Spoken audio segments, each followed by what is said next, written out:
state in the U.S. has experienced a major environmental failure tied to human systems. Here is one from each. Alabama, 1978. Anniston PCB contamination. In Anniston, Alabama, polychlorinated biphenyls, known as PCBs, were manufactured for decades at a plant operated by Monsanto and its predecessor companies. Internal records later showed the company knew the chemicals were hazardous, but production continued into the early 1970s. By the late 1970s, widespread soil and water contamination had been documented across parts of the city. PCBs were found in yards, creeks, and in the blood of residents. The case exposed major gaps in chemical regulation and corporate disclosure before modern environmental laws took hold. Cleanup efforts and litigation stretched on for decades, leaving Anniston one of the most significant PCB contamination sites in the United States. Alaska, 1989. Exxon Valdez oil spill. On March 24, 1989, the oil tanker Exxon Valdez struck Bligh Reef in Prince William Sound, releasing nearly 11 million gallons of crude oil into Alaskan waters.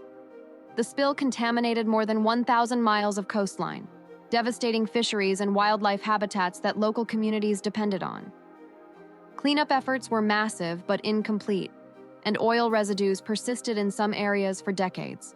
The disaster exposed weaknesses in maritime oversight, tanker navigation safeguards, and spill response preparedness. It led to the Oil Pollution Act of 1990, which strengthened federal spill prevention and liability requirements. Arizona, 2002, Rodeo-Chediski fire. In June 2002, the Rodeo-Chediski fire ignited in eastern Arizona and grew into the largest wildfire in the state's recorded history at the time, burning more than 450,000 acres.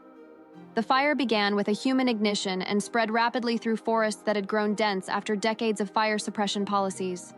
Development in forested areas increased exposure, forcing the evacuation of thousands of residents. The disaster highlighted how land management practices, fuel accumulation, and expanding development in fire-prone regions can amplify natural wildfire behavior into large-scale crises. Arkansas, 2013. Mayflower oil spill. On March 29, 2013, the Pegasus pipeline ruptured in the town of Mayflower, Arkansas, releasing thousands of barrels of diluted bitumen into a residential neighborhood and nearby wetlands. Homes were evacuated as heavy crude flowed through streets and drainage systems. Cleanup crews worked for months to remove contaminated soil and restore affected areas.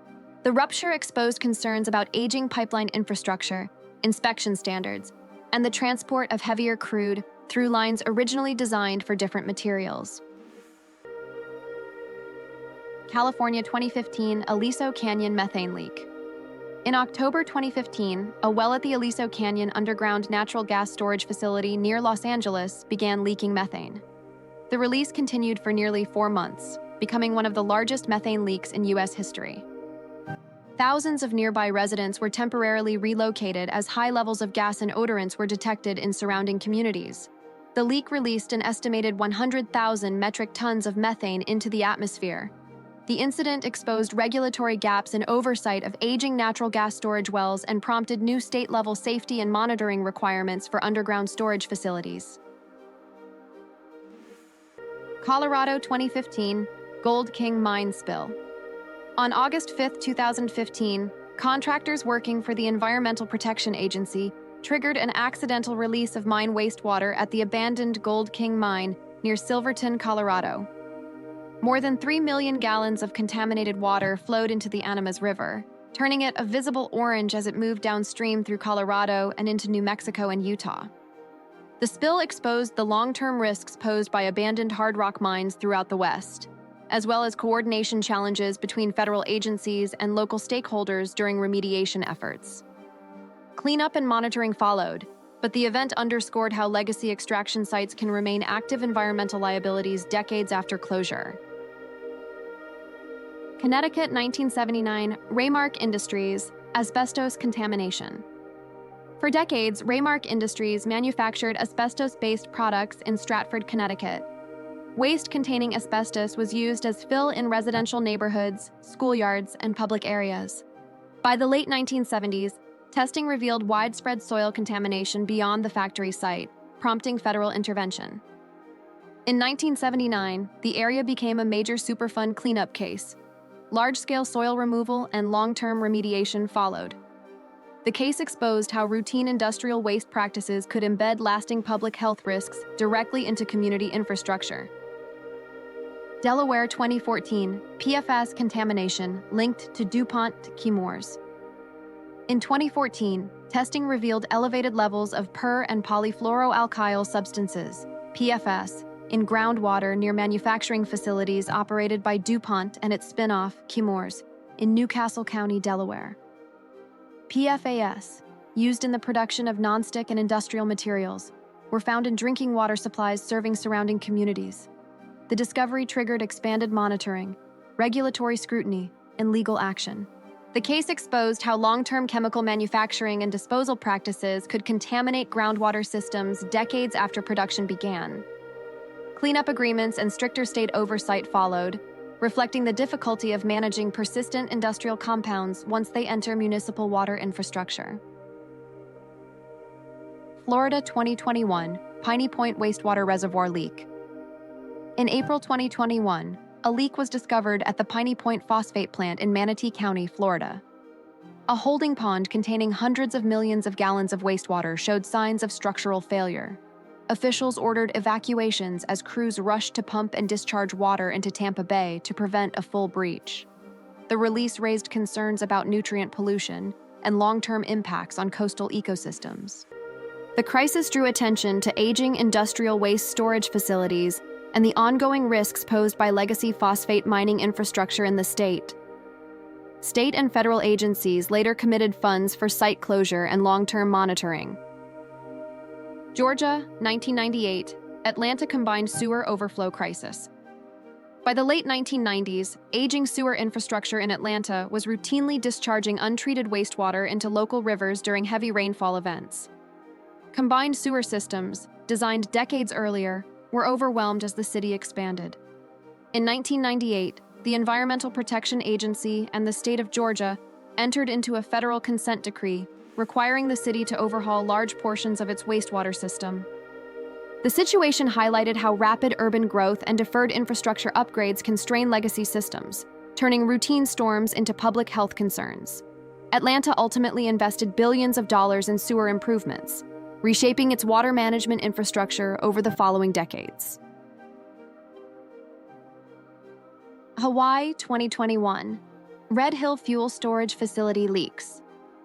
In 2021, fuel from the U.S. Navy's Red Hill Bulk Fuel Storage Facility leaked into the drinking water system serving military housing near Pearl Harbor. Residents reported fuel odors and symptoms consistent with petroleum exposure.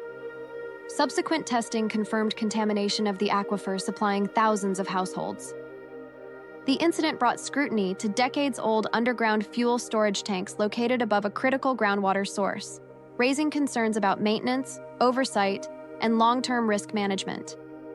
Federal authorities later ordered the facility's defueling and closure, marking a significant shift in how the site would be managed going forward. Idaho, 1983, Bunker Hill mining contamination. For nearly a century, mining and smelting operations in Idaho's Silver Valley released lead and other heavy metals into surrounding communities and waterways. By the early 1980s, elevated blood lead levels were documented in children living near the site, and widespread soil contamination had been confirmed.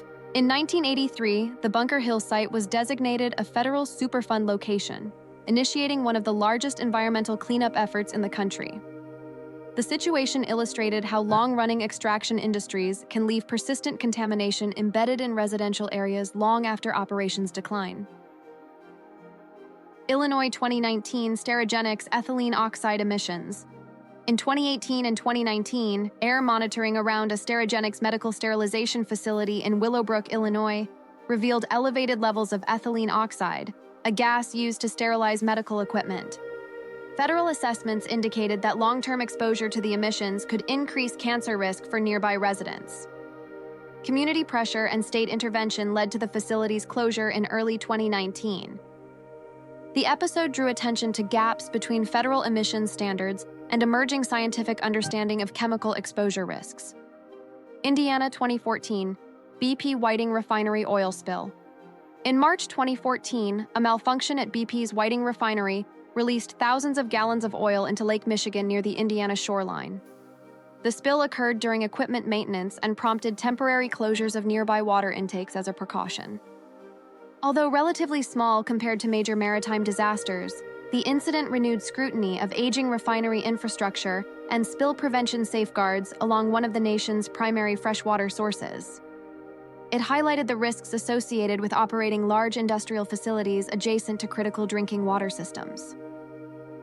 Iowa, 2015. Des Moines Water Works nitrate crisis.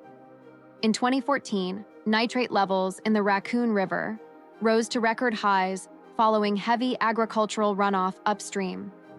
To keep water within federal safety limits, the Des Moines Water Works was forced to run its nitrate removal system for extended periods at significant cost. In 2015, the utility filed a lawsuit against upstream counties, arguing that regional drainage and farming practices were contributing to chronic pollution. The case drew national attention to how large-scale agricultural systems can directly strain municipal drinking water infrastructure. Kansas, 1994. Wichita groundwater contamination. Beginning in the 1970s, industrial solvents used by aircraft manufacturing and metalworking facilities seeped into groundwater beneath Wichita, Kansas. By the early 1990s, contamination from chemicals including trichloroethylene had spread toward the city's municipal well field, threatening a major drinking water supply. In 1994, the area was designated a federal Superfund site, launching long-term groundwater treatment and containment efforts. The incident demonstrated how subsurface industrial pollution can migrate slowly and remain undetected until critical water infrastructure is placed at risk. Kentucky, 2000. Martin County coal slurry spill. In October 2000, a coal slurry impoundment in Martin County, Kentucky, collapsed into an underground mine, releasing more than 300 million gallons of mining waste into local waterways. The spill contaminated over 100 miles of streams, disrupting water supplies for nearby communities and causing extensive ecological damage. Investigations found prior safety warnings had identified structural concerns at the site before the failure occurred. The disaster intensified scrutiny of coal waste storage practices and highlighted the risks posed by large slurry impoundments throughout Appalachian mining regions. Louisiana 2005. Hurricane Katrina levee failures. In August 2005, Hurricane Katrina struck the Gulf Coast. In New Orleans, multiple levee and floodwall systems failed, allowing storm surge to inundate large portions of the city. More than 80% of New Orleans flooded, displacing hundreds of thousands of residents and causing over 1,000 deaths statewide. Subsequent investigations found design flaws, construction weaknesses, and oversight failures within sections of the federally built flood protection system. The catastrophe reframed the disaster not only as a storm event, but as a breakdown in infrastructure planning and risk assessment along a heavily developed coastline. Maine, 1972. Androscoggin River industrial pollution. By the mid-20th century, paper mills along Maine's Androscoggin River discharged large volumes of untreated industrial waste directly into the waterway. By the early 1970s, oxygen levels in sections of the river had collapsed, fish populations declined sharply, and pollution was visible along miles of shoreline. Public pressure and new federal environmental laws led Maine to implement stricter wastewater treatment requirements beginning in 1972. The river's recovery became an early example of how regulatory enforcement and infrastructure investment could reverse decades of industrial pollution. Maryland, 2010. Chesapeake Bay pollution limits. By the early 2000s, excess nitrogen and phosphorus from agriculture, wastewater systems, and urban runoff had contributed to recurring dead zones in the Chesapeake Bay. In 2010, the Environmental Protection Agency established a total maximum daily load, often called a pollution diet, setting legally enforceable limits on nutrient pollution entering the bay. The mandate required Maryland and neighboring states to upgrade wastewater infrastructure and change land management practices to reduce runoff.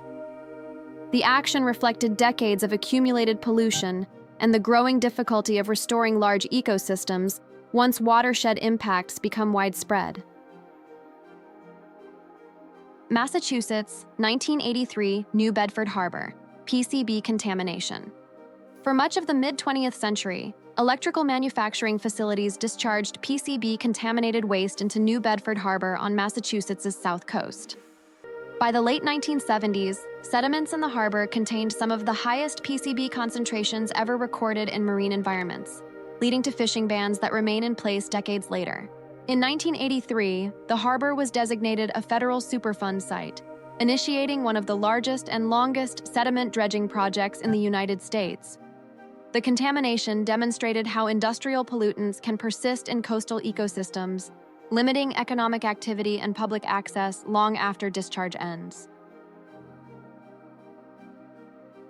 Michigan 2014 Flint water crisis. In 2014, the city of Flint switched its drinking water source to the Flint River as a cost-saving measure. The water was not treated with corrosion control chemicals. As a result, lead leached from aging pipes into household tap water. Elevated blood lead levels were later documented in children across the city. State and federal investigations revealed failures in regulatory oversight, water treatment protocol, and public communication. The crisis highlighted how infrastructure decisions, budget constraints, and monitoring lapses can directly compromise municipal drinking water safety. Minnesota, 1991, Line 3. Oil spill. In March 1991, a rupture in the Line 3 pipeline near Grand Rapids, Minnesota, released approximately 1.7 million gallons of crude oil into the Prairie River system. It remains one of the largest inland oil spills in U.S. history. Cleanup efforts required extensive soil removal and water treatment to contain contamination. Investigations focused on pipeline integrity and inspection practices across aging energy infrastructure. The spill underscored the environmental risks associated with transporting large volumes of crude oil through remote but ecologically sensitive regions.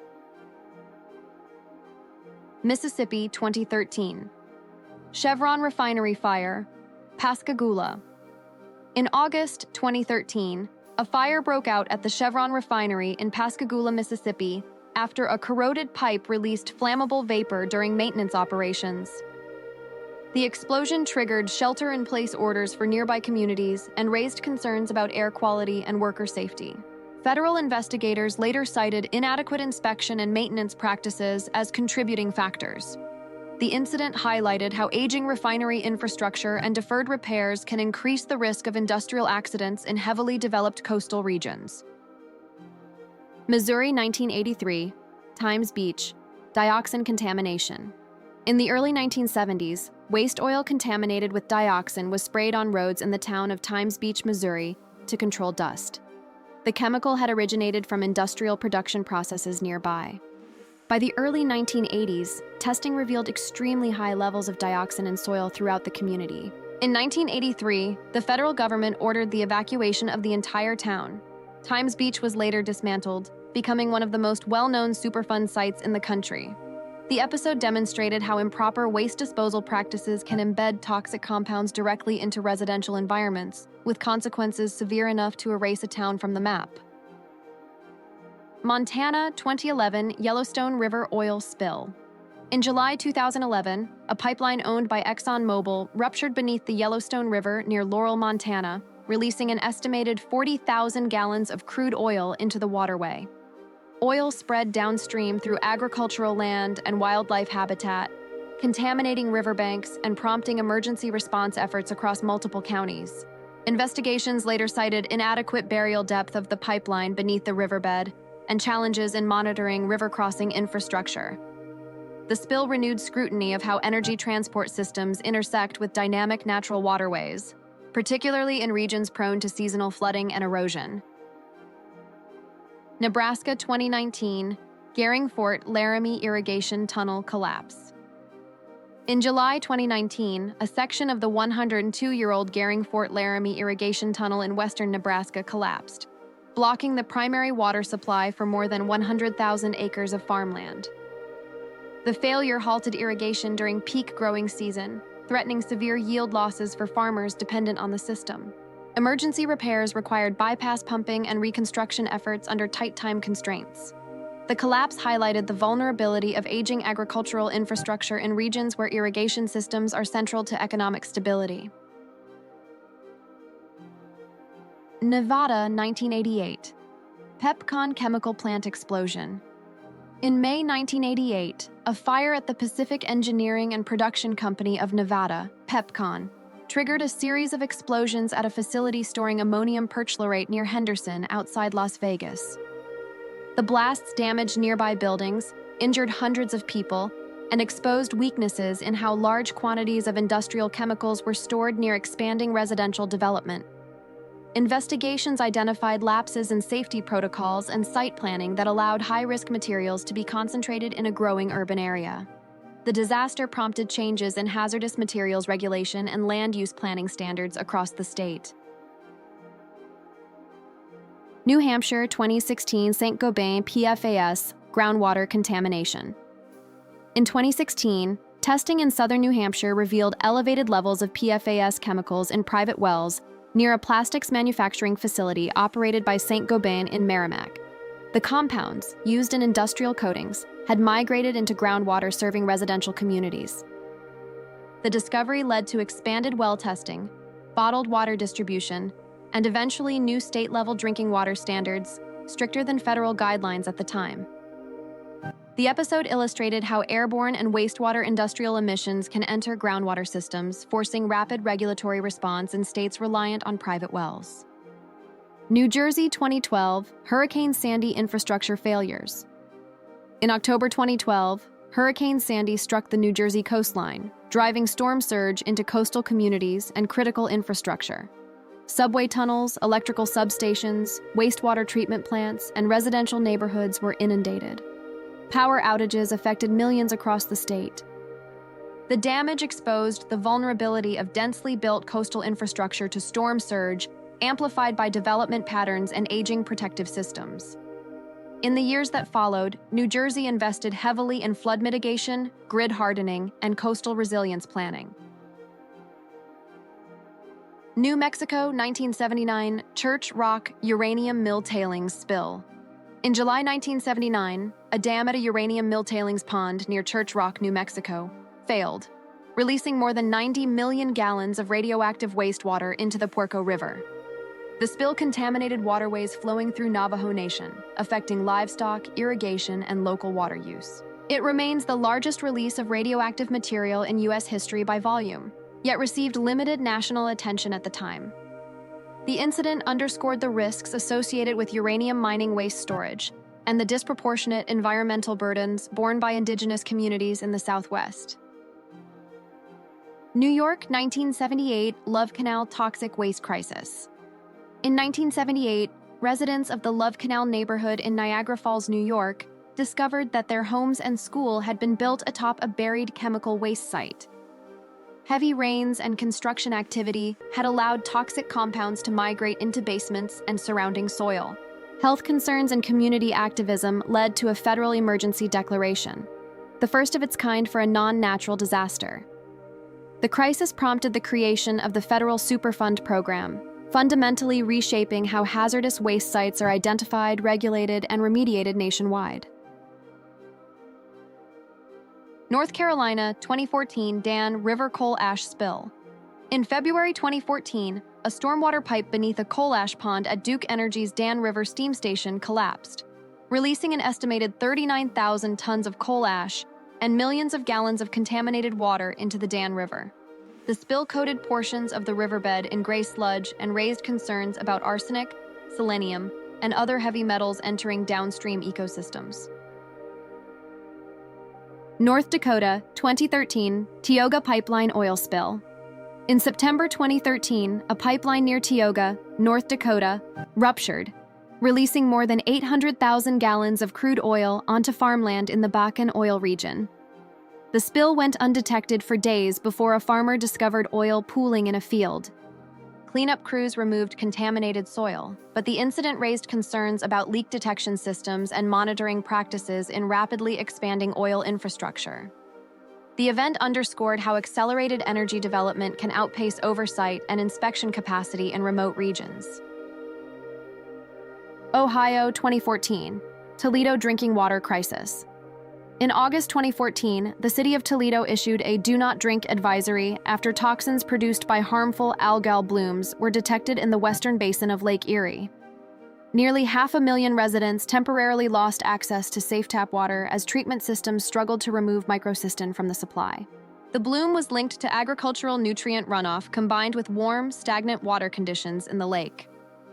The episode demonstrated how watershed-scale land use decisions can directly disrupt municipal water infrastructure serving major population centers.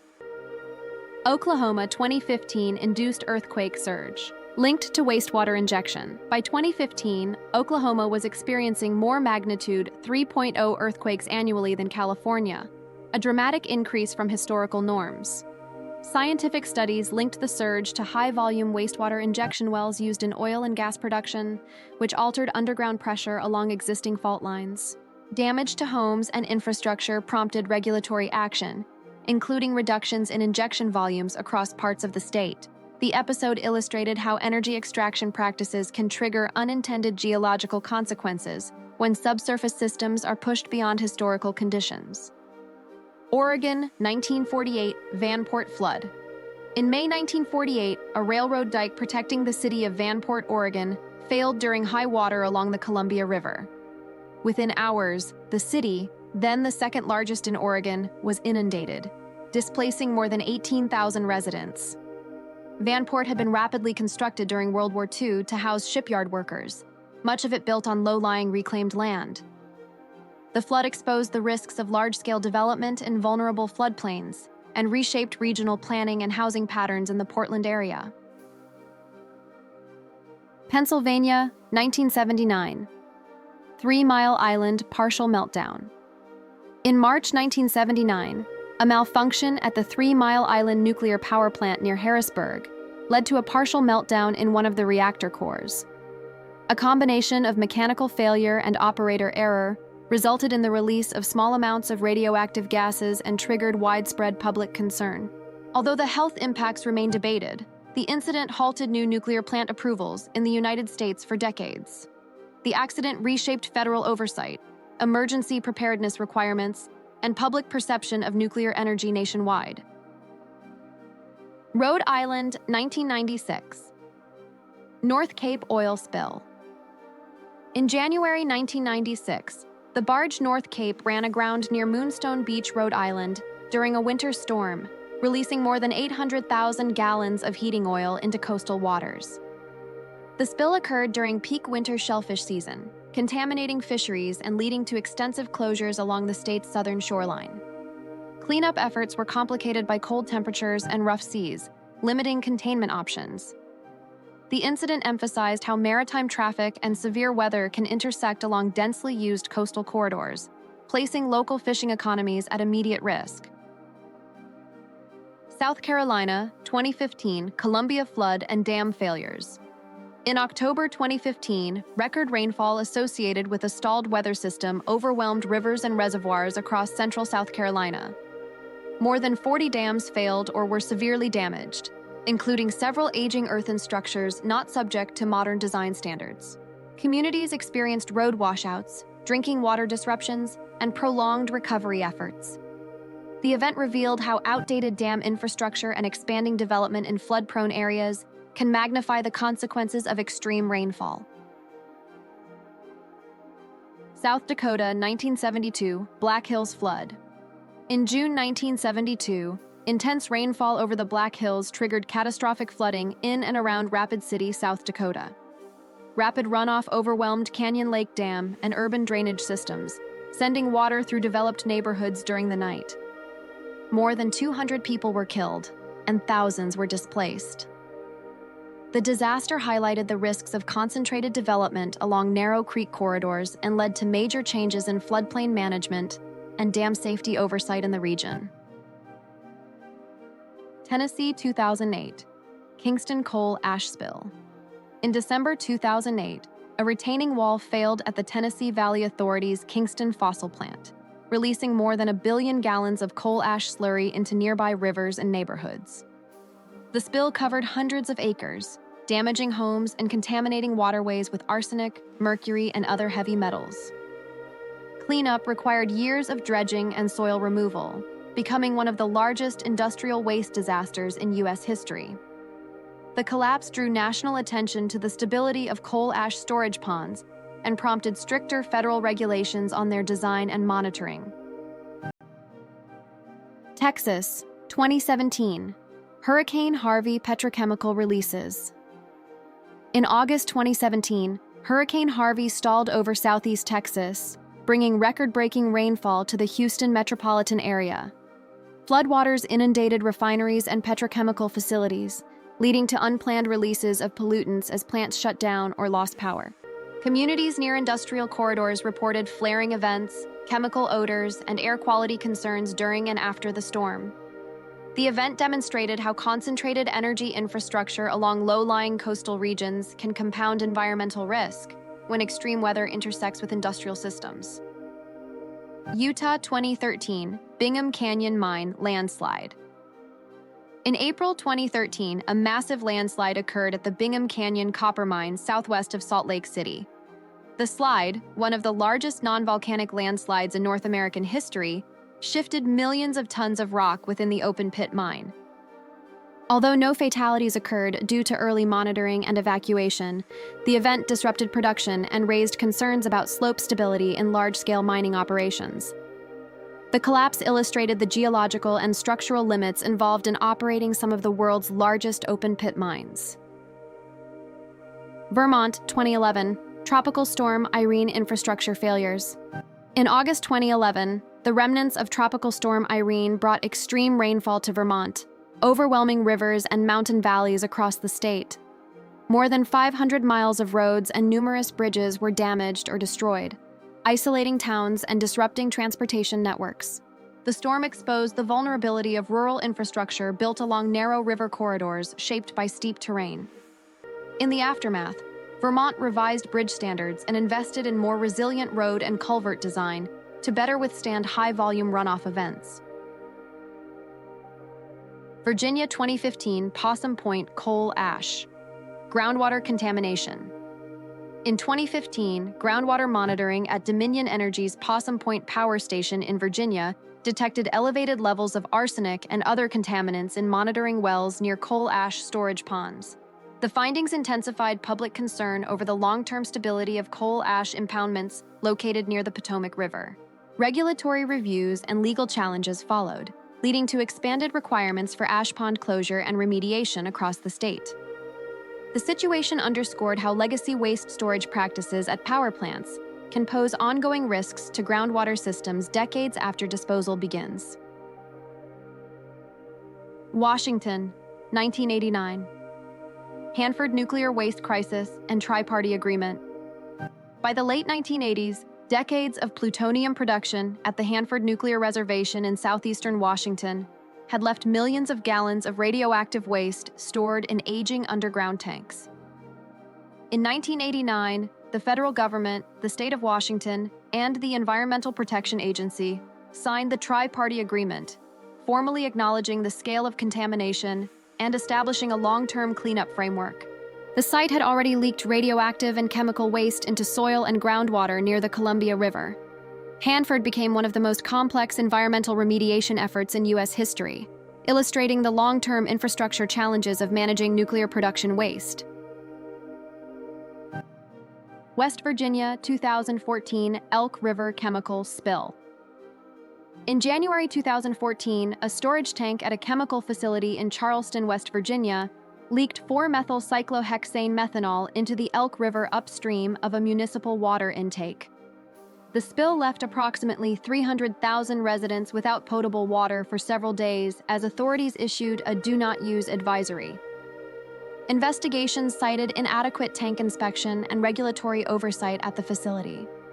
The incident highlighted vulnerabilities in chemical storage infrastructure located near critical drinking water sources and prompted revisions to state inspection requirements. Wisconsin, 2019. Marinette PFAS, Drinking water contamination. In 2019, testing in Marinette, Wisconsin, confirmed elevated levels of PFAS chemicals in groundwater and private wells near a firefighting foam manufacturing site. The compounds had migrated through soil and into residential water systems, prompting bottled water distribution and expanded environmental monitoring. State officials designated parts of the area as a contaminated site requiring long-term remediation. The situation reinforced concerns about how persistent industrial chemicals can enter groundwater supplies and remain difficult to remove once dispersed. Wyoming, 1989. Exxon Valdez Oil Transport Corridor Impact, Jackson Hole Pipeline Spill.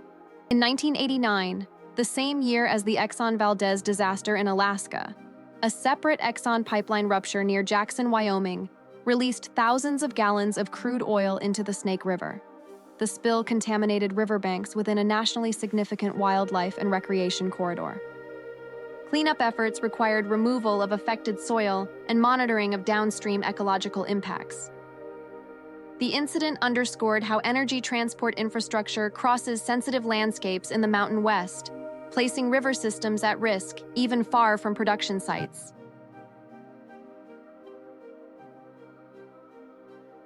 Infrastructure is built on assumptions. These systems shape daily life. Most of the time, we don't notice them, until they fail. If you're curious to explore more of the systems we depend on and the moments they falter, subscribe.